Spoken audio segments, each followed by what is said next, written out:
Olá, seja bem-vindo a mais um videocast da plataforma Vet News. Hoje entrevistamos o Leonardo Brandão, médico veterinário e coordenador da Comac.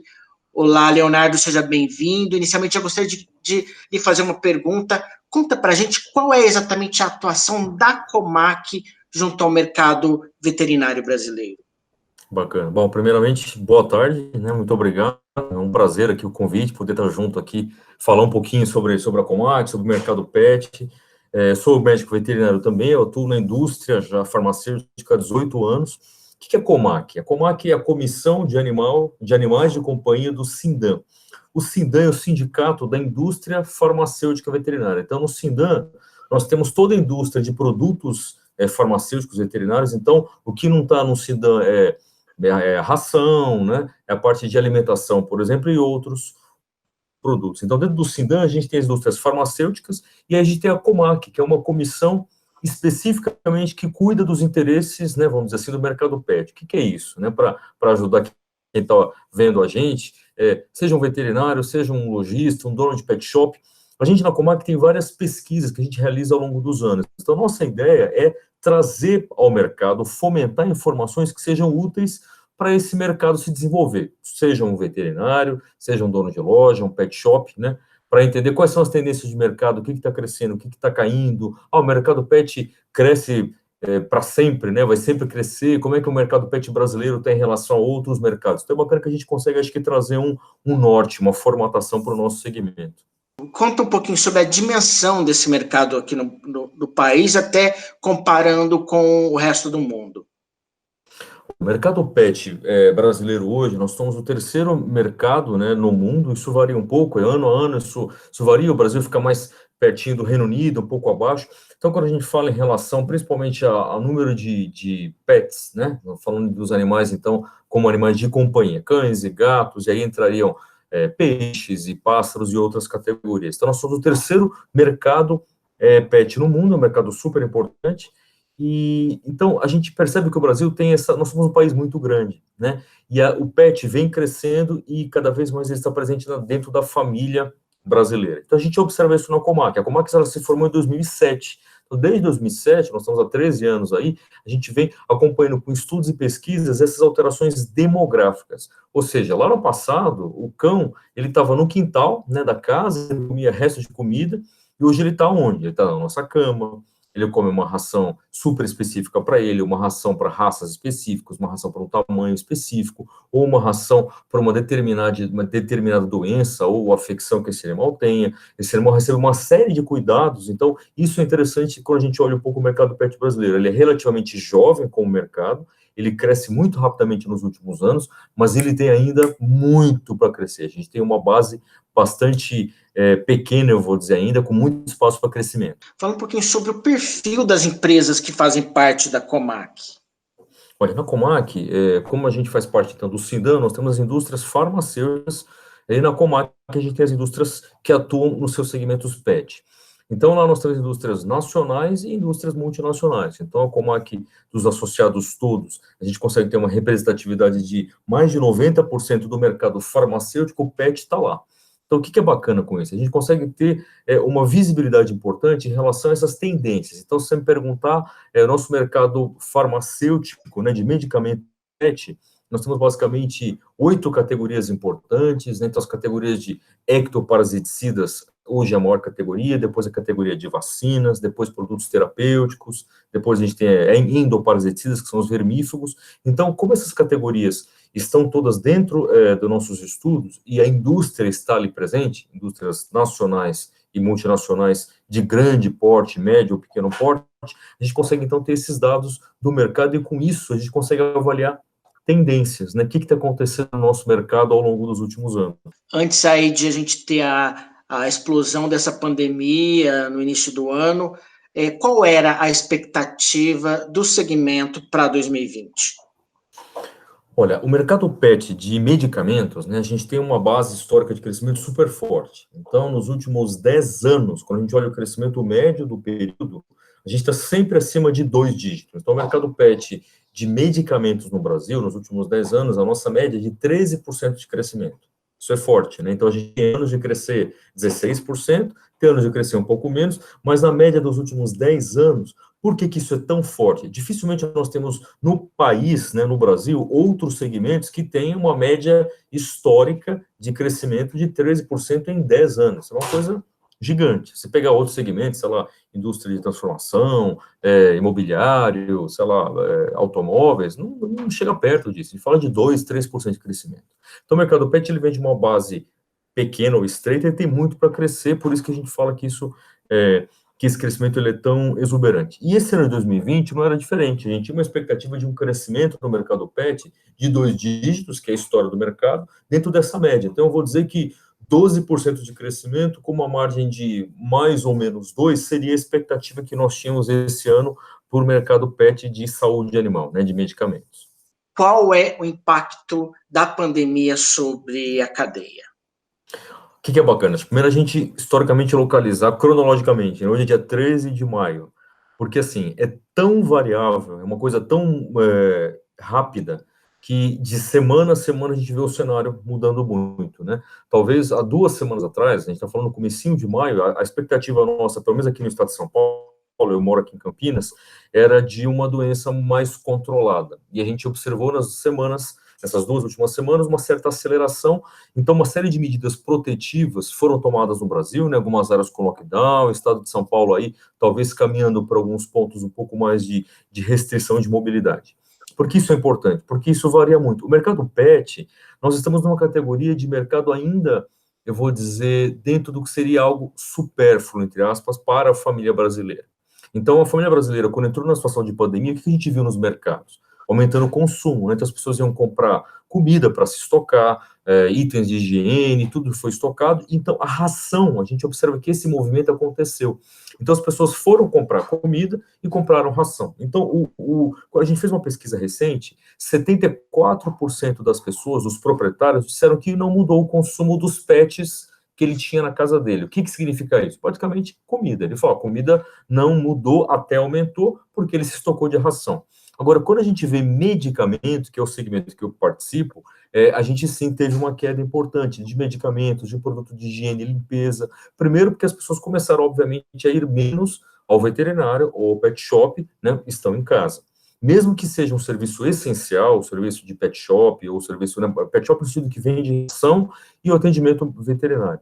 Houve uma queda. Então, a gente também fez uma pesquisa recente, cerca de 70% dos veterinários e pet shops que responderam disseram que houve uma queda no seu faturamento, e essa queda ficou de 30% a 50% de modo geral no Brasil. Então, houve, obviamente, uma queda, tanto do consumo quanto das pessoas indo, né, nos estabelecimentos veterinários. Então, a gente percebe que no setor nosso de medicamento, houve sim essa diminuição, e aí a gente pode extrapolar para uma série de informações, mas se você tirar só uma foto nesse momento, hoje, dia 13 de maio, o que a gente observa? Ração, não houve uma queda tão dramática, né?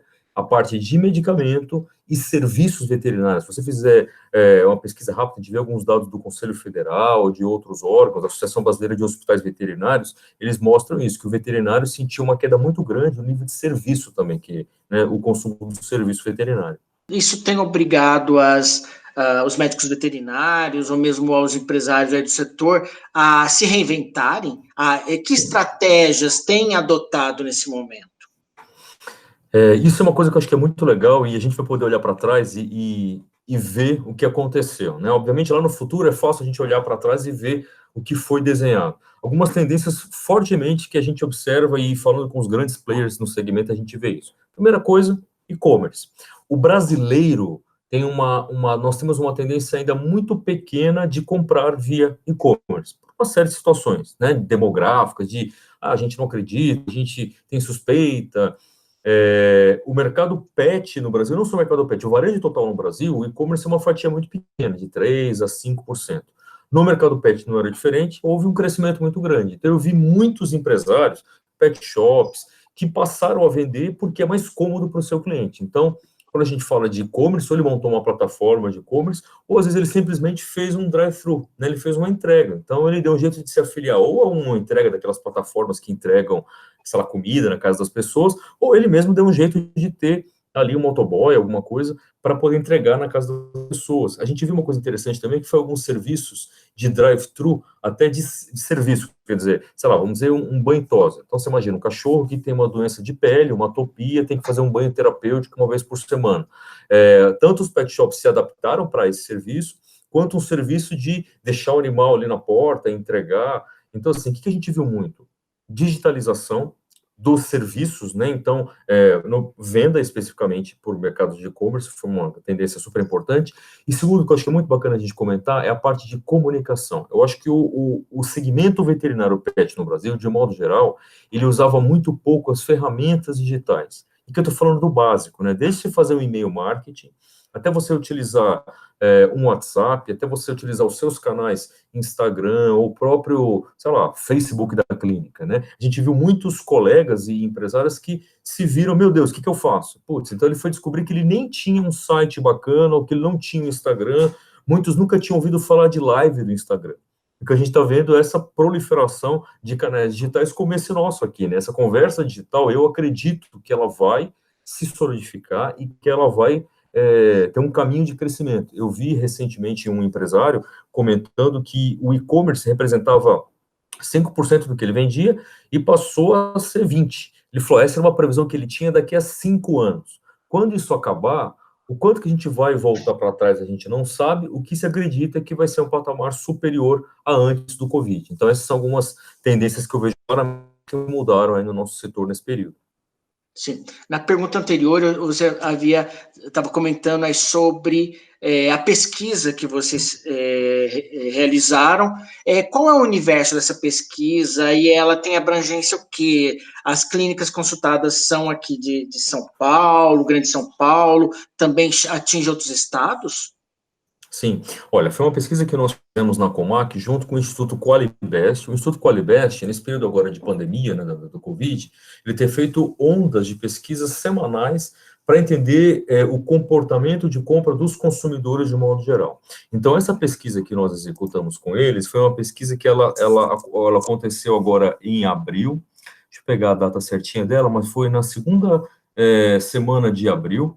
Então, essa pesquisa aconteceu, ela teve 856 pessoas que responderam a essa pesquisa em todo o território nacional. Então, assim, aí a gente tem bases de dados especificamente com idade e tal, mas a gente tem primariamente, então, classe B, 25%, classe C1, C2, 45%, então ela teve uma representatividade muito grande de classe AB, que é o segmento PET, ele é muito forte nesse quesito, e aí foi amplamente em todo o território nacional. Obviamente que os estados de sul, sudeste é a maior parte dos respondentes, mas a gente tem respondentes até do norte do país e até uma amostragem grande do nordeste.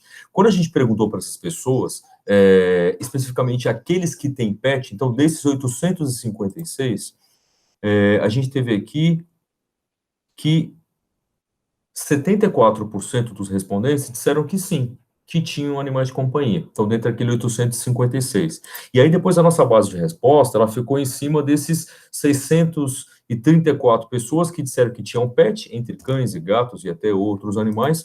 E depois, o forte das pesquisas, ela fica ao redor de 565 respondentes, que são aqueles com cães e gatos. Então, desse universo todo, a gente, obviamente, vai decupando isso. Então, dos que têm cães e gatos, que foram 595 respondentes de todo o Brasil, obviamente com uma maior representatividade de sul, sudeste, depois centro-oeste, nordeste e norte do país, é um número que a gente considera que é interessante. Essa pesquisa ela foi realizada com o consumidor final. Então, a gente perguntou para as pessoas, para os tutores, né, para os donos de cães e gatos, sobre esse seu comportamento de compra. Sim. Com relação especificamente à indústria aí do setor de medicamentos veterinários, a indústria ela reduziu o ritmo de funcionamento, que estratégias essas empresas têm adotado, caso elas estejam mantido todo o processo fabril, para proteger os seus funcionários?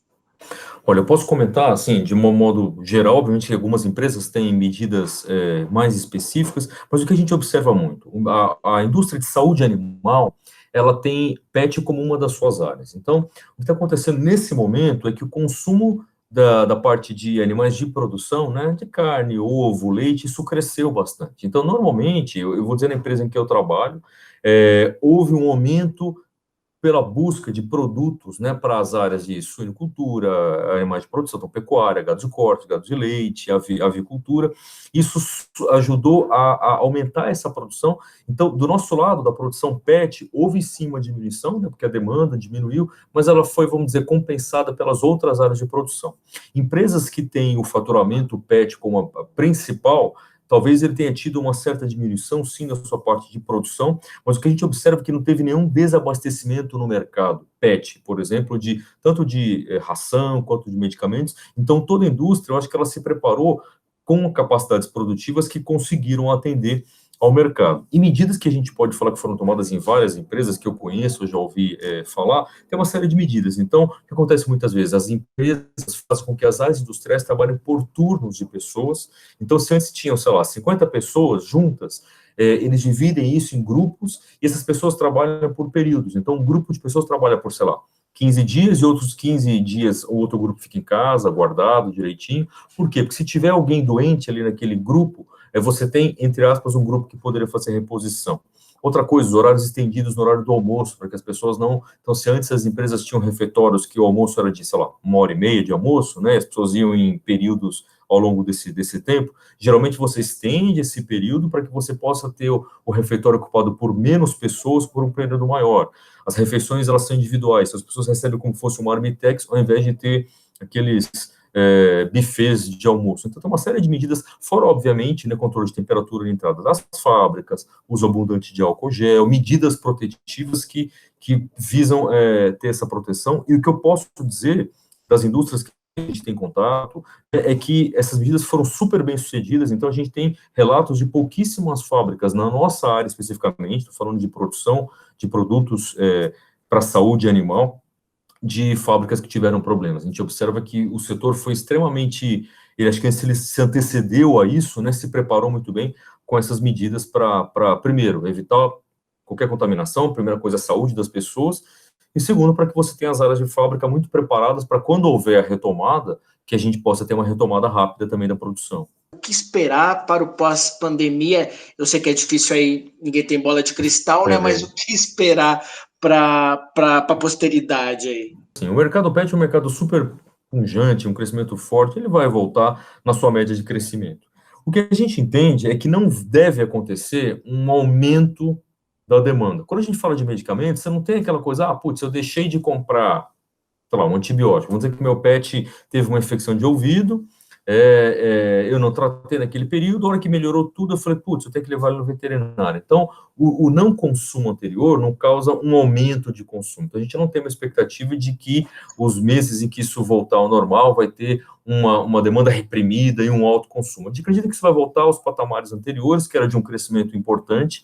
A velocidade da retomada vai depender muito da velocidade com que as cidades vão começar a liberar isso, né? Então, a gente percebe que se algumas áreas, a gente fala de lockdown, nesse momento, alguns estados como o Pará, então Belém, Pernambuco, está falando então de áreas de restrição, como Maranhão, outras áreas estão começando a pensar em afrouxar. Então, a gente acredita que na dependência dessa velocidade vai ser o retorno da velocidade do mercado PET de saúde animal, e a nossa expectativa é de que ele volte ao seu patamar normal de crescimento, ao passo, obviamente, que as áreas tiverem a liberação que as pessoas possam voltar à rua normalmente. A gente acredita muito que muita coisa vai mudar. Então, um exemplo já para te falar, a gente como indústria faz muito evento com médico veterinário, né? A gente acha que isso deve demorar. Eu acho que os eventos virtuais vão durar muito tempo, até que a gente tenha uma vacina, que as pessoas possam falar, estou 100% tranquilo.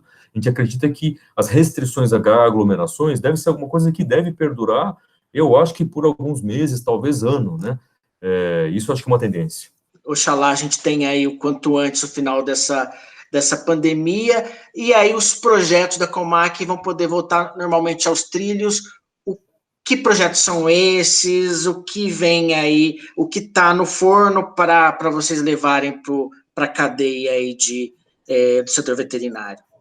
O que a gente percebe, na verdade, é que a gente tem muita informação da Comac já. Então, hoje, um dos grandes pilares que nós estamos trabalhando na Comac é pegar essas informações que nós já temos, dados históricos muito bacanas, nós temos muitas pesquisas com a FGV, e colocar isso de um modo disponível para o nosso setor, para os veterinários, para os lojistas, de uma forma mais fácil. Então, nós estamos, nesse momento, adaptando totalmente o nosso site da Comac. Acredito que um mês, mais ou menos, isso vai estar bem formatado para a gente ter esse canal de comunicação. Nós acabamos de abrir nosso LinkedIn da Comac, então lá as pessoas podem nos seguir, ter mais informação. Isso era uma falha que nós tínhamos. Então, o que nós temos esse ano? A parte boa é que as pesquisas não pararam. Então, na verdade, nós temos esse ano várias pesquisas que estão sendo realizadas, tanto com a FGV, quanto pesquisas próprias da Comac, que estão em andamento normal, e o que nós estamos mudando nesse momento é melhorando a forma de levar essa comunicação para o mercado, seja em eventos importantes, né, que a gente sempre participa nos eventos e nas feiras, seja através das ferramentas digitais que a gente tem de disponibilizar isso mais para o segmento e para o mercado. Obrigadão, Leonardo. Conversamos hoje com o Leonardo Brandão, médico veterinário e coordenador da Comac. Agradeço muito a sua disponibilidade. Qual é a sua mensagem final aqui para a Vet News? Olha, eu acho que a mensagem final nossa é que nós temos um segmento que é espetacular, o segmento pet é um segmento forte, um segmento que cresce muito, nós vamos passar por esse período, vamos passar melhores, eu tenho certeza, muitos dos aprendizados que nós estamos tendo que, a duras penas, adquirir nessa fase, vão ser super valiosos para frente, eu tenho certeza absoluta que a gente vai se recuperar muito rapidamente, e vamos estar juntos aqui, para cada vez mais trazer informação, trazer dados relevantes para o nosso segmento. Muito obrigado, Leonardo, e a você que nos acompanhou. Valeu, até a próxima.